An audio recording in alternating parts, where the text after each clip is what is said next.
Robert, welcome to CFO at Home. Thanks for your time today. Thank you so much.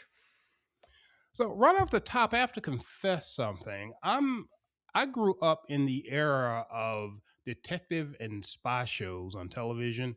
So it's incredibly cool to be talking to a private investigator, cybersecurity expert. So I just had to get that out there before we get started. I'm also grateful to have you on today because in over 200 episodes, you're the first cybersecurity expert I've had on. I think that is long overdue. We talk a bit on this podcast about wealth building. Looking forward to having a conversation focused on playing defense and protecting that wealth as well. Yeah. To start off, for the listener who is working, busy, already doing the things that they need to do to build wealth, but really haven't thought that much about the security side, what would you say the biggest cybersecurity threat is that they would face today? I've been doing what I do for 30 something years, and I speak in front of live audiences all the time. And I've been saying for 30 something years, listen, don't worry about any of the things that I talk about. Just do something about it and you'll be fine. Right. I've been saying that for 30 plus years. I'm actually worried for the first time ever. And I'm worried because AI, artificial intelligence, and deep fakes have scaled the game to a degree where human beings are essentially incapable of telling the difference between a AI generated cloned voice and an AI generated cloned face. Now, while the faces, the technology that's available to the consumer right now, if you're really paying attention, you can see certain things like facial expressions and eye contact and the way the face contorts may not be 100%, but the technology to make it 100% is available. It's just not ready for consumer use. That said, that is right now the biggest risk that we all face because when you're on a call like this, the person who you're talking to may be fully 100% generated. And we've seen frauds already where companies have lost like tens of millions of dollars as a result. So, how is that playing itself out right now as far as individuals? Yeah. In the course of my entire career, I've seen Bernie Madoff in all kinds of Ponzi schemes and all kinds of hacks where companies are wiring big dollars and such. And usually it's six figures, seven figures, and so forth. Sometimes like a lot more. Ransomware has always been a big thing. But for the consumer, in the past year, I've never seen so many high dollar six and seven figure frauds in such a concentrated period of time. I'm talking like people like you and I who are like in some cases emptying our bank accounts thinking that we're engaged in a cryptocurrency investment scheme where you're making 30, 40, 50, 60, 80% on your money, communicating with somebody who you think you're in a relationship with, who you think has your best interest in mind, and you end up mortgaging your home, and then $600,000 is gone. I've seen that over and over again. It's bad, and it's not going to get any better anytime soon because the consumers are no more aware today than they were a decade ago. Yeah, it brings to mind some of the scams that I've heard about in the past. For example, the fake voice that will call a grandmother and it's the voice of the grandson. It's, oh, help, I'm stuck somewhere, I've been kidnapped or whatever. It's that on steroids. Yeah. Yep. But what I notice in those situations, and this is me sitting back looking at it, knowing it's a scam and kind of playing Monday morning quarterback. But there always seems like there's a tail there because at some point it's, oh, you need to go down to the corner grocery and buy a bunch of prepaid cards and send it to me or something like that. There always seems to be a tail in the story.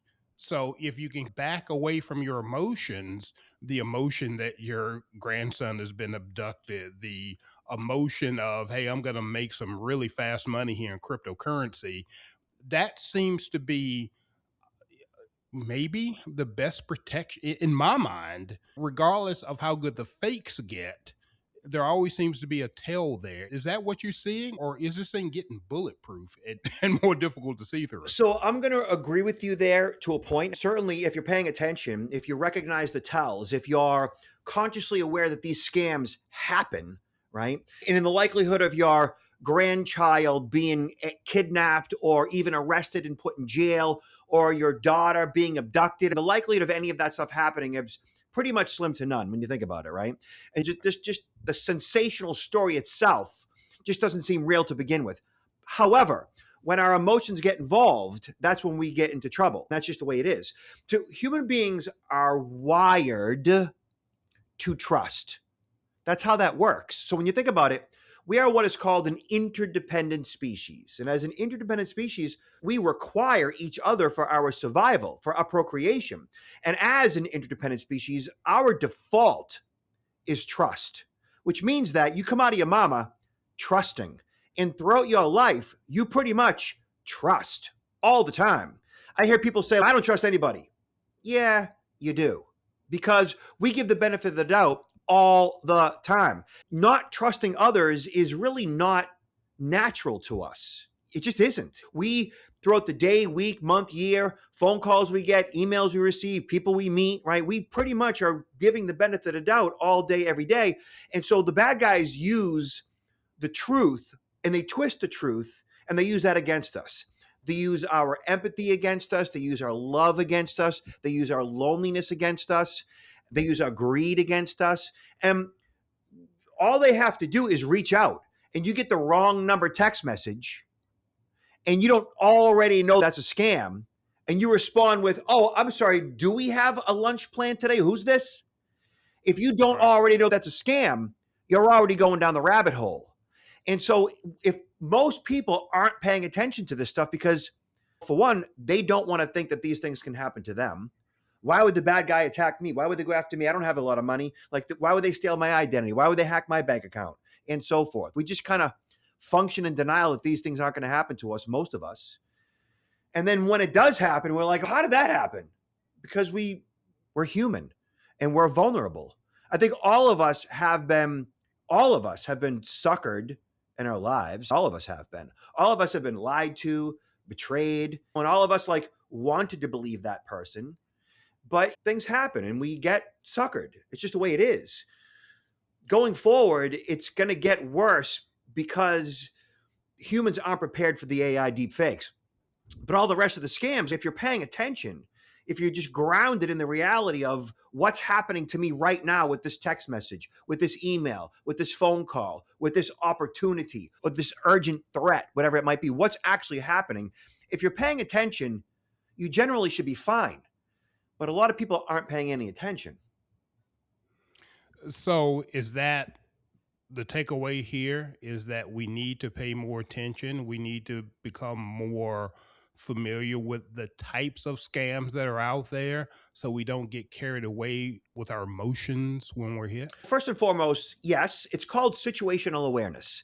And situational awareness is you walking down the street and you're aware of the situation that you're in. You're aware of what's coming up ahead of you. You're aware of what's going on to the right and to the left. You're aware of what's going on behind you. You're aware if anybody is paying any unwanted attention to you. You're aware if there's a crack in the sidewalk because a tree's root grew up so high that it's like a tripping hazard. You're paying attention to what's going on around you. And if you're doing that in regards to when the phone rings, you get an email, you get a text message, you meet somebody, you're online dating, whatever the case might be, if you're paying attention and you're cognitively aware and consciously aware that there's risk, because there is, like you wear your seatbelt when you drive because there's risk, and you know that it's the smart thing to do to wear that seatbelt because you want to maintain control over that vehicle should something swerve in front of you, right? Or whatever the case is. The seatbelt's about giving you control and managing risk. Paying attention, situational awareness is just a form of risk management. But most of us aren't doing that because we, as a species, we have a disconnect with security. And what that means is we don't look at security for what it actually is. We look at it for what we think it is. Let me explain. So I'll ask you a couple of questions here, right? Let's just say we don't know each other at all. You've never met me. You don't know what I do for a living. But you hear, which is actually true, this guy has 22 security cameras. Maybe a little excessive, but you hear the guy's got 22 security cameras. What comes to mind regarding what my potential disposition is, my outlook, my what's going on with somebody who has what's the first thing that comes to mind with a guy that's got 22 security cameras? He must be what?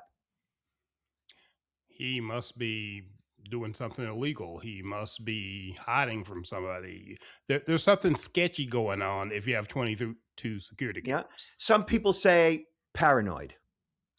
Yeah. And so a lot of people say that. So I get in front of a live audience of 100 chief information security officers and I ask that same question. And I get the roar of 100 security professionals going, paranoid, which is so funny. And they all look at each other and because it's so and so Right. here's the deal with that. If you know anything about what paranoia actually is, and I do, I have a family member who she has the disease of paranoia and her world is out of control. All right. It's her world is very unsettling, and frankly, like I think she might be living in her car right now. The poor kid, I love this kid. Like her life is just difficult. Her meds Right. generally don't work. She has serious mental health issues, paranoia, schizophrenia, and she truly does believe that local law enforcement and the FBI are bugging her house. She truly believes that the government is out to get her. She really believes that stuff. It's awful for her. It's such a terrible disease. Right. When we equate security, which is basically gathering or gaining a bit of control over something, getting control, with paranoia, which by definition is out of control. Why would anybody ever want to engage in the process of security if it has anything to do with paranoia at all? And we kind of do that. And what we do as a result is like we say, we kind of function in a state of denial. These things, they're not going to happen. I mentioned denial. These things aren't going to happen to me. And we basically do nothing about it. That's kind of where we're at as a culture. And I see it. This is what I do. And I know that that's how people think. Denial is like this wonderful thing. It's like this necessary thing. If you actually paid attention to what's going on in the world around you, you'd never leave the house. You'd never get out of your bed. Yep. Denial facilitates our ability to kind of turn down the noise and just kind of function in a world that can be kind of like topsy-turvy. But denial kind of helps us to kind of get along. But when it comes to security, I don't know that's a good way to go about it. I think that with security, with risk management, like I talk to parents all the time, and in my audiences, I make a joke like, "Hey, if you don't understand this stuff about technology, right, just find yourself a 14-year-old and they'll help you out." They all laugh; they think that's funny. But the reality of it is, I don't know that it's okay that you rely on your 14-year-old to manage your network. I don't know if it's Right. okay that you rely on your 14-year-old to get all your technology up to speed. I think it's important that now we're at a time now where we need to get a little bit of control over this stuff. I've been doing this now for 30 years and I'm still learning. Because the threats are constantly evolving. Nothing ever stands still, particularly with the advances in technology. Yeah, I think I can identify with what you're talking about in terms of just shutting things out. The world Yeah. can be such a scary place that you have to filter just to be able to get out of bed. Yeah. But for me also, it's having a certain amount of humility because I think I know about these things. I think I'm pretty Yeah. pretty sharp and that type of thing. I'll tell you a brief story of something that happened several months ago, but it still happened. My son was in the process of applying for jobs and had his resume out on a lot of job boards, that kind of thing. He gets this notice. This person contacts him, offers him a job on the first contact. And it's, yeah, we want to hire you, but we're going to send you equipment so you can do your job. We're going to send you your computer and this, that, and the other. And I don't even fully know what the end game He was was, a mule.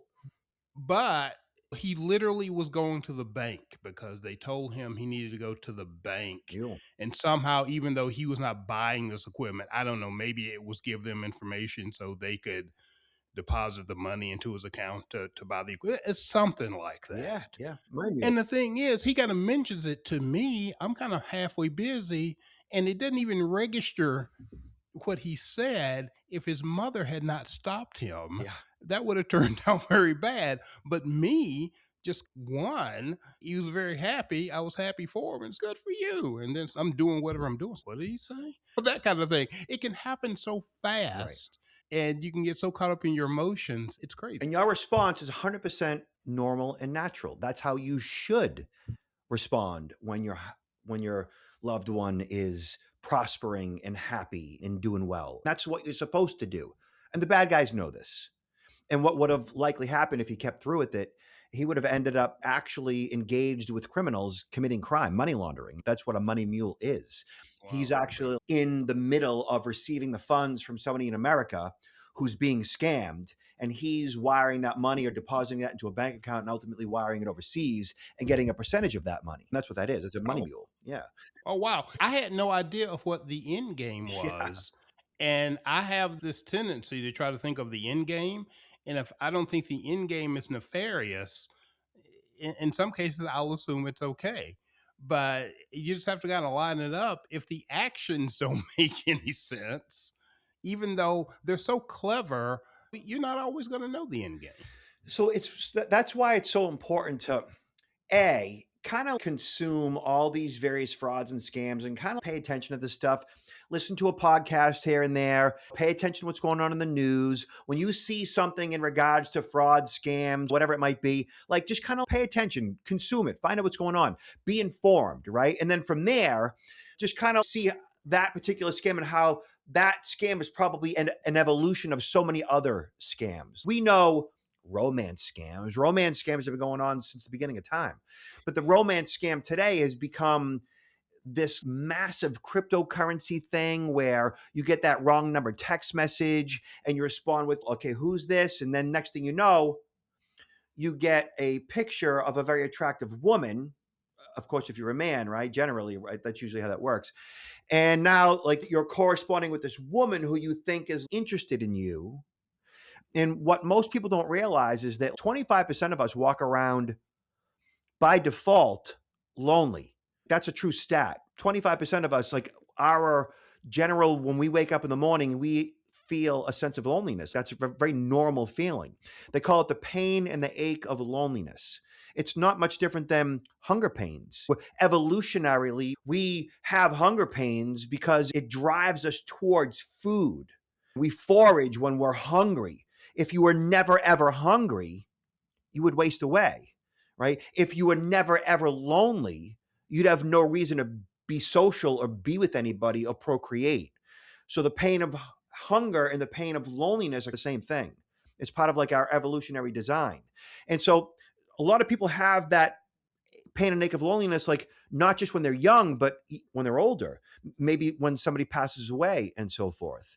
And what most people don't realize, and I'm sure you're clued into this right now, the greatest transfer of wealth that's ever occurred in the history of man, right? There's about $124 trillion right now that's changing hands between the baby boomers and basically the silent or the greatest generation.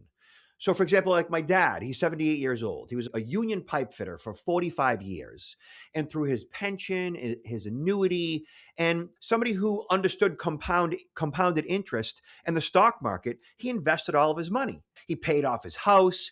And so his house, like 20 minutes north of Boston, on an acre of land, like a 3,000, 4,000 square foot colonial, it's worth like $1.5 million and it's paid for. And between all of his investments, I'm guessing that, because we never really had this conversation, but I'm guessing he's worth about $3 or $4 million. Baby boomer, right? And so when he passes away, which is going to happen, unfortunately, right? And everybody like in his generation, where's that money going to go? It's going to me, Gen Right. X, Gen Y, millennials, right? And 25% of the baby boomers are lonely, right? And they Mhm. are the most trusting generation left on the planet. They're the least technically savvy, the most moneyed, and they're cognitively declining. I am too. But the fact is, they're a huge target right now. That $124 trillion is a big target. And most people aren't paying any attention to that at all. All those wrong number text messages, every single dating site you're on, every single social media site you're on, Like all of our data is out there. They all know, the bad guys know our age, they know our address, they know our phone number. There's been like 175 billion records compromised in the past 15, 20 years. All that data from all these data breaches, there's about 3,000 data breaches on average every year. All that data is out there in the hands of criminals. They're parsing through it. They've organized it. They know who we are. They know all our various social sites that we're on. They know that we like to ride horses. They know everything about us because we put it out there, right? Yep. And so it makes it really easy for them to pull together all these various con games. And all they got to do is reach out. And all they do all day long is reach out. And they use AI now to scale their operations. And now they send robo texts and robo emails, and they do it by the millions every day. And all they need is a very small percentage of people to respond, and they get Yep. paid. Yep. So you can send out an incredible amount of calls that grandchild is in danger. This older person, like you said, who's already lonely, that grandchild is the light of their life. And anytime they hear from them, everything lights up. So Yeah. that kind of breaks the loneliness. And that person is in danger. I'm not really going to think this out. I'm going to react. And you were talking about the dating loneliness. I got into this thing over the holidays where I was watching all of these things on Netflix, these swindle Yeah. documentaries. And you watch those things, and it's like, how could you possibly fall for that? These people are lonely. Yeah. A guy comes into their life, and all of a sudden he's playing the role of the man of their dreams, taking them on exotic trips and those kind of things, not knowing that exotic trip is being paid for by the last person he swindled. It's incredible what loneliness can do for us. And like you said, combine that with the that would never happen to me, and that's a dangerous combination. Denial. P.T. Barnum once said, there's a sucker born every minute, right?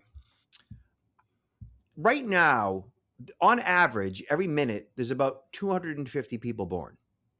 I am convinced that every single one of us are essentially born capable of being suckered.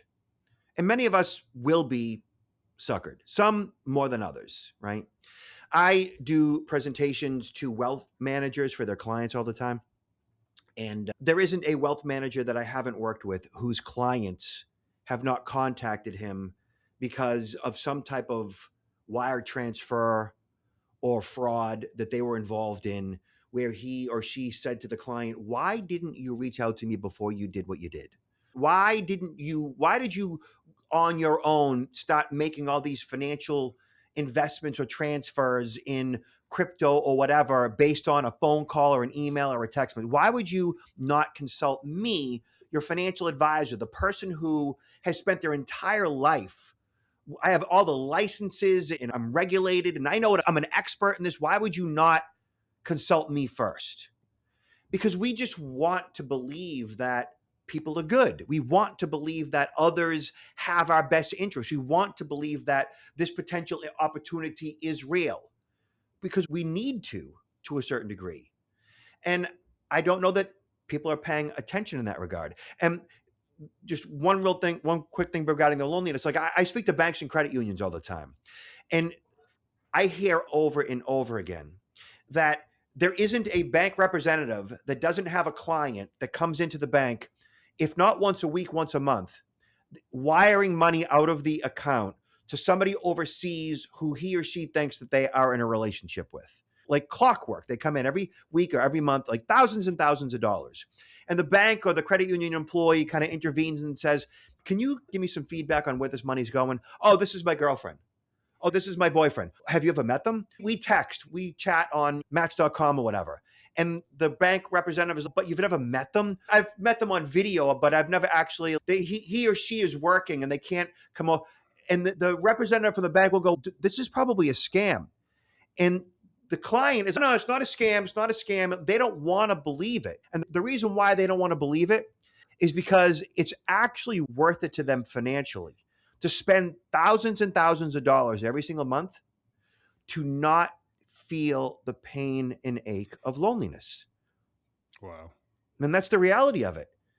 It's imagine how hungry you are when you're hungry, like you get hangry, right? And never having access to food. Like we have it so good in the United States. Like we don't really know. Many of us don't know what hunger pains truly, really are. You go like a half a day without food, you're like all crazy. Imagine going days and days without food, which is a real thing all over the world. But loneliness is something that people like they experience frequently, and it makes them engage in bad decision making. So even if we are intellectually aware, we're always vulnerable because you can know a lot of things in your head that your emotions will overrule. So again, it sounds like the takeaway here from this conversation is to educate yourself and be aware that these things exist. However, it almost sounds like you also have to have some type of self-awareness about your own vulnerabilities. Yeah. Interesting. Security is not unlike mental health, taking care of your mind, feeding your mind with good, healthy, balanced information. If you're watching the news all day, every day, and all you do is watch the news every day, we become what we think about. And if you're watching the news every day and consuming all the bad news, it's not good for you. It's not healthy, all that doom scrolling and such, right?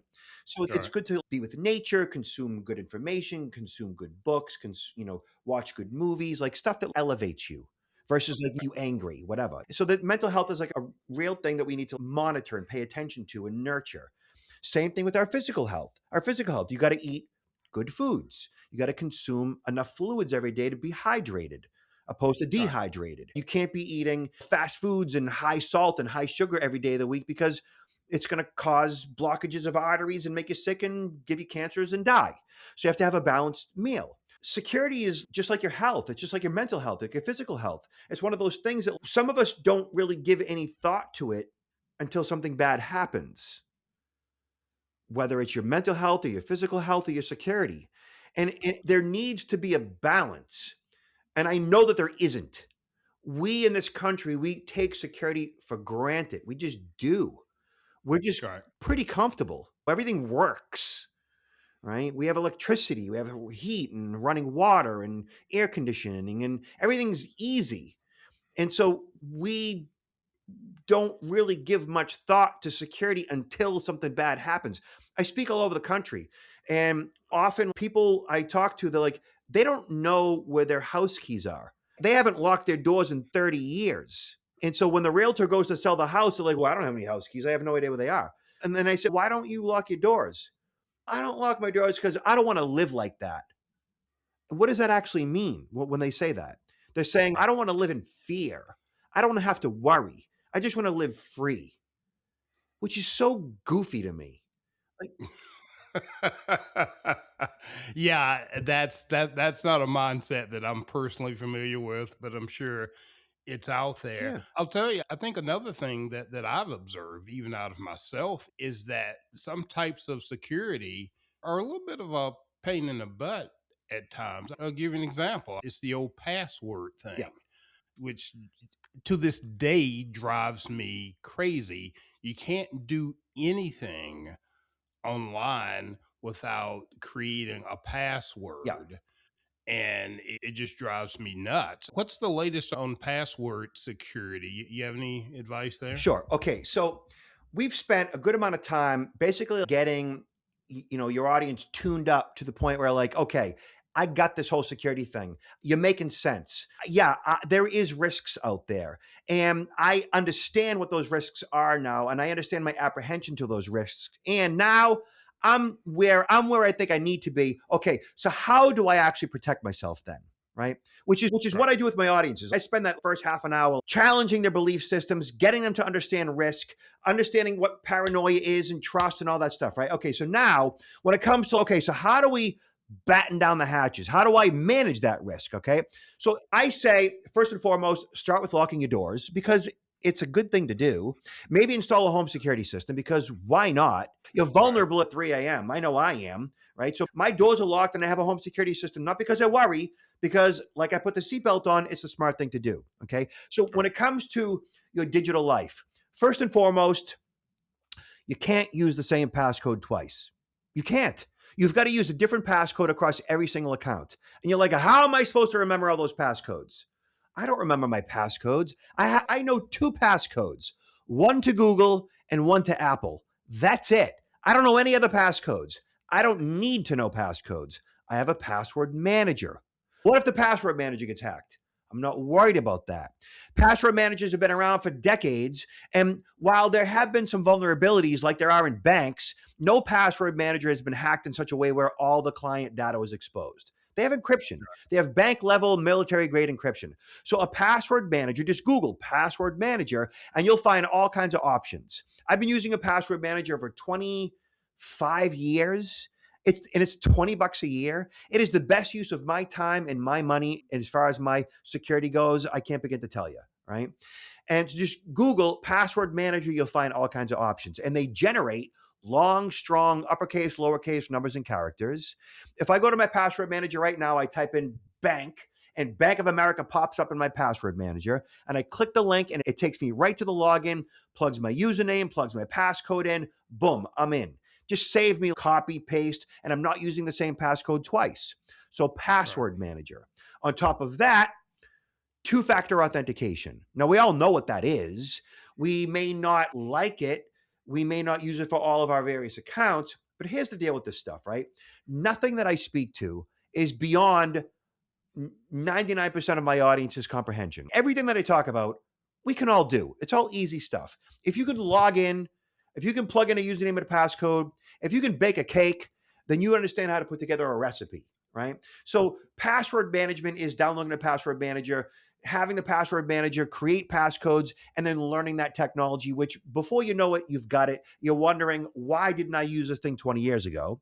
And then beyond Right. that, two-factor authentication, like I said, Google, say Gmail two-factor, and you'll find out exactly how to set up two-factor authentication for your Gmail account.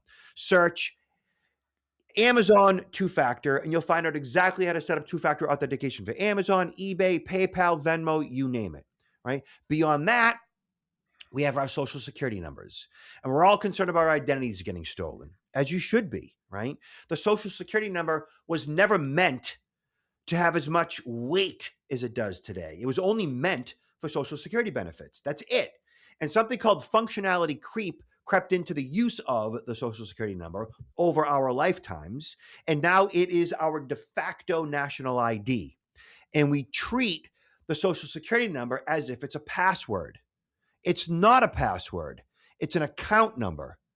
And if somebody gets that account number, they can submit those 9 digits as you to the credit bureaus or to a lender and get credit under your name, which is so dumb. It shouldn't be like that, but it is. You can't protect your social security number. But what you can do is you can get a credit freeze. And a credit freeze is free and it's available at the three major credit bureaus, Experian, TransUnion, Equifax. And once you freeze your credit, just search Google for TransUnion credit freeze, Equifax credit freeze, and Experian credit freeze. Search those terms. And when you do, you'll find the page at each of the bureaus. You got to freeze at all three. And once your credit's frozen, you're relatively bulletproof when it comes to somebody opening up new lines of credit under your name and Right. getting loans and all that stuff.